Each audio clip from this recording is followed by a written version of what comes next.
Welcome to This Explainer. I am just so glad you're here with us today. We live in a world that is constantly pushing us to rush, right? Always searching for that next big thing. But today, we're going to do something different. We're going to slow down. We're exploring some genuinely profound wisdom on cultivating true inner peace. The source material we're diving into today offers this really beautiful perspective on something we all care deeply about, but honestly, so often misunderstand: happiness.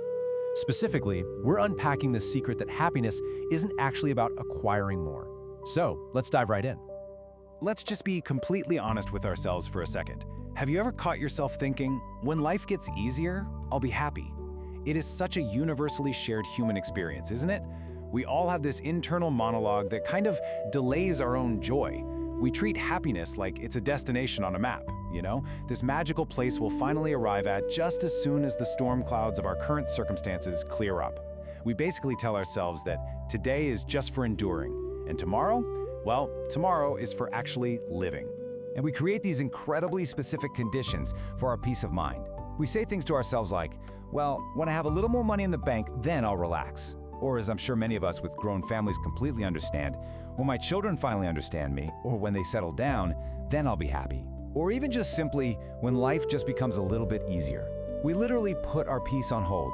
We're perpetually waiting for these perfect external conditions. But the hard truth? Those perfect conditions might never actually arrive. Life is just beautifully messy and completely unpredictable. If we wait for the chaos to completely stop before we allow ourselves to feel joy, we might just be waiting forever. So here is the absolutely crucial point to take away from this. Happiness is not waiting for you somewhere out there in the future.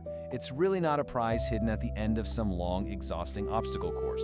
Chasing tomorrow, it's an illusion. When we constantly look out to the horizon, we completely miss the ground we're standing on right now. The source text we're exploring today challenges this illusion head-on, and it invites us to make a major shift in how we approach our own well-being. Which brings us to a core teaching from the Dalai Lama. And I want to take a moment and read this slowly so we can really let it sink in. Happiness is not something ready-made.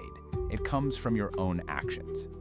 Wow, that is just such a powerful statement, because it strips away this whole idea that happiness is just a lucky lottery ticket or some perfectly packaged gift that life hands you if you're just fortunate enough.